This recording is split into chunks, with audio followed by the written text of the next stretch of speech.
Hello, friends, and welcome. Today, we're diving into a powerful topic that affects all of us who strive to live our faith genuinely and authentically. We are discussing a quote from the Christian band DC Talk that says, "The greatest single cause of atheism in the world today is Christians who acknowledge Jesus with their lips then walk out the door and deny him by their lifestyle." These are challenging words, a reminder that our actions can speak louder than our words. Today, we are exploring how our everyday actions reflect our faith and the impacts they can have on those around us. It's a striking and humbling observation, isn't it? It suggests that the way we live our lives can either affirm or deny our faith. It reminds us that Christianity isn't just about what we say or claim to believe, but about how those beliefs translate into action. In the book of James chapter 2 verses 14 to 18, it is written, "What good is it, my brothers and sisters, if someone claims to have faith but has no deeds? Can such faith save them? Suppose a brother or a sister is without clothes and daily food. If one of you says to them, 'Go in peace, keep warm and well fed,' but does nothing about their physical needs, what good is it?" In the same way, faith by itself, if it is not accompanied by action, is dead. These are challenging words, my friends. We all know that it is not enough to merely proclaim our faith.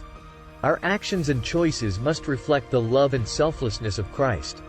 If our deeds do not match our words, we risk causing harm, leading others astray, and, as the song lyric suggests, driving people away from faith entirely. Let's consider what this looks like in practice. We are called to be Christ's hands and feet in the world, showing his love through kindness, patience, humility, and forgiveness. In Matthew chapter 25 verses 35 to 40, Jesus himself said, "For I was hungry and you gave me something to eat. I was thirsty and you gave me something to drink. I was a stranger and you invited me in. I needed clothes and you clothed me. I was sick and you looked after me. I was in prison and you came to visit me." Truly I tell you, whatever you did for one of the least of these brothers and sisters of mine, you did for me. We must remember that people often pay more attention to our actions than our words. They watch how we treat others, how we respond in challenging situations, and how we live out the values we profess. To truly honor Christ, we must embody his teachings not just in our words, but in our daily lives.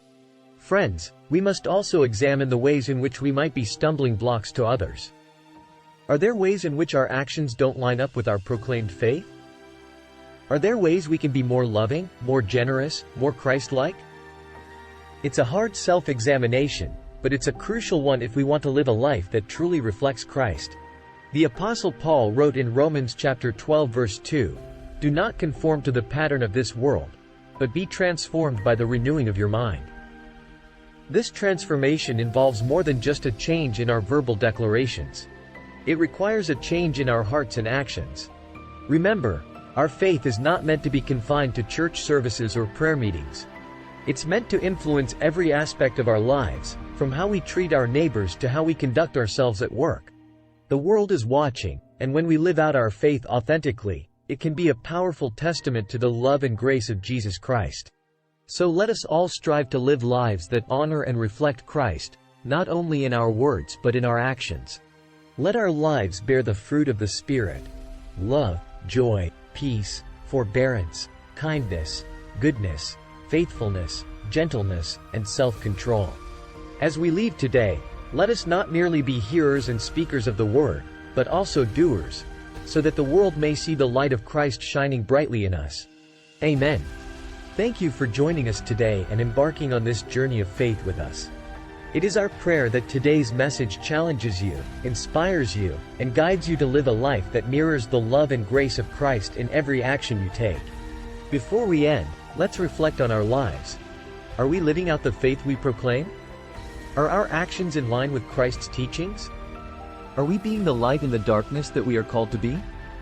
Transformation is a continuous journey, and renewal is a constant process. So, let us make a conscious effort to renew our faith every day, to strive towards living a life that is a reflection of Christ's love. Let's make our faith more than just words but a living testimony to the world around us. God bless you.